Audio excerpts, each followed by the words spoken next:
Well, some new questions today about North Korea's motives as a nuclear-armed state, and they come as that country continues a two-day celebration of its first leader's birthday. Now, just this weekend, Secretary of State John Kerry said the United States is open to talks with North Korea so long as it begins to abandon its nuclear program. But there are some growing concerns whether or not Kim Jong-un's regime has reached the point of no return. A recent report in the New York Times says this, quote, other officials have said in background interviews that Mr. Kim is trying to get North Korea into the same position as Pakistan and acknowledge nuclear power that the West has given up hopes of disarming. Frank Gaffney is president of the Center for Security Policy and formerly served in the Defense Department during the Reagan administration. And Joe Cirincione is president of the Plowshares Fund and the author of Bomb Scare: The History and Future of Nuclear Weapons. Nice to have both of you back. Thank you, Jenna. Thank you. Good to be here. Joe, let me start with you. So you have one United States official saying publicly that he hopes that North Korea disarms and there's a denuclearization of the region overall. But you have officials saying in the background that they're really concerned that North Korea is past the point where that's even possible. What do you think? The official position of the United States and Japan and South Korea and China is that we have to denuclearize the Korean Peninsula.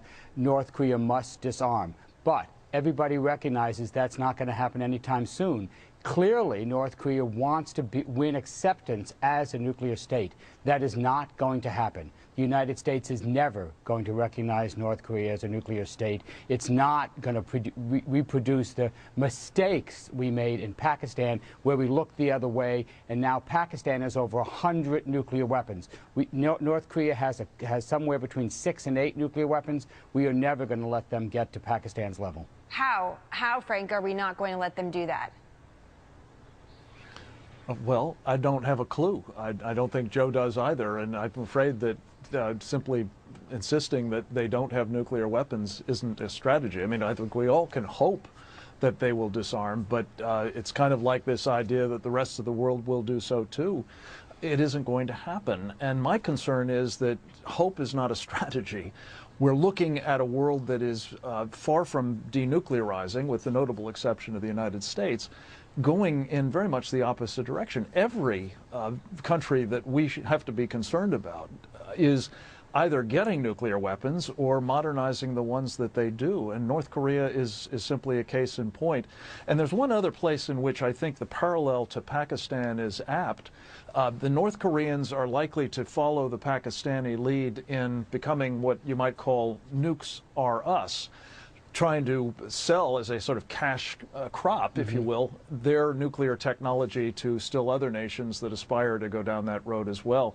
And the truth of the matter is, if you look at what we're doing as we respond to this North Korean crisis, it's clear we're already treating them as a nuclear weapon state, not like we did Muammar Gaddafi's Libya or Saddam Hussein's Iraq, for that matter. So, Joe, I'd love you to weigh in on what Frank just said there, but add this point as well. Jennifer Griffin has some interesting reporting top of the hour, as she always does, and she said there's some questions inside the Pentagon whether or not North Korea even has an accurate map of the United States. So in some cases, are we actually giving them too much credit, too much attention? You know, does the attention that we're giving them and the credit we're giving them match the threat?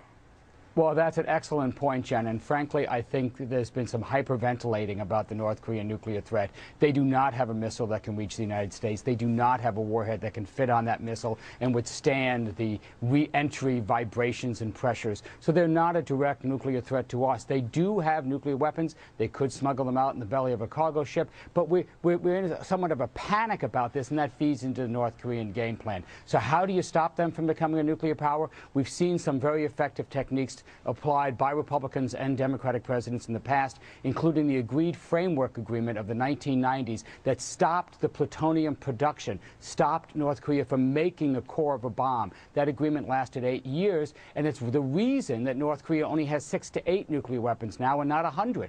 If we hadn't had that agreement, they would be the size of Pakistan by now. So even though the agreement collapsed under the Bush administration, it stopped them in the process. The facilities deteriorated in the course of those 8 years. years. Now the key is to stop them from reopening them. There's a deal to be made there. They want some things for us. I think we should be willing to trade them in order to keep that plant closed. No more bombs. And Frank, Secretary Kerry essentially said he's willing to redo talks again. Now, we should mention last year at this time, we also sat down from some talks in Beijing.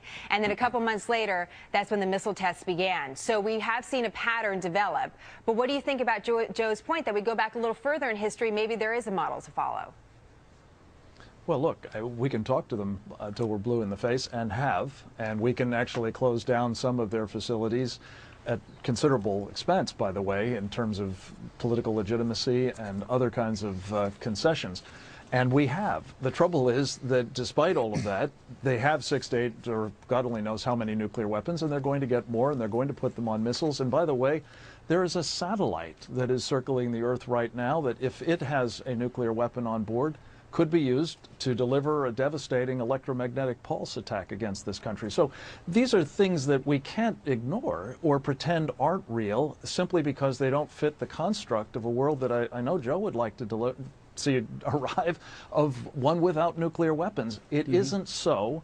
It isn't becoming so. And pretending it's so does not make us safe. And I think the American people have enough common sense to recognize that's not a formula for their security or for that of other nations that rely on us for our defense. Joe, I'll give you a chance to respond to that when we start with our next segment, because we'd love to have you both back again in the future. Sorry to leave it there. I know you get you both going, Jenna. But I appreciate both of your thoughts, and you guys make a great pair on television. So thank you so much. We look forward to having you back. Thank you, Jenna. Look forward to it.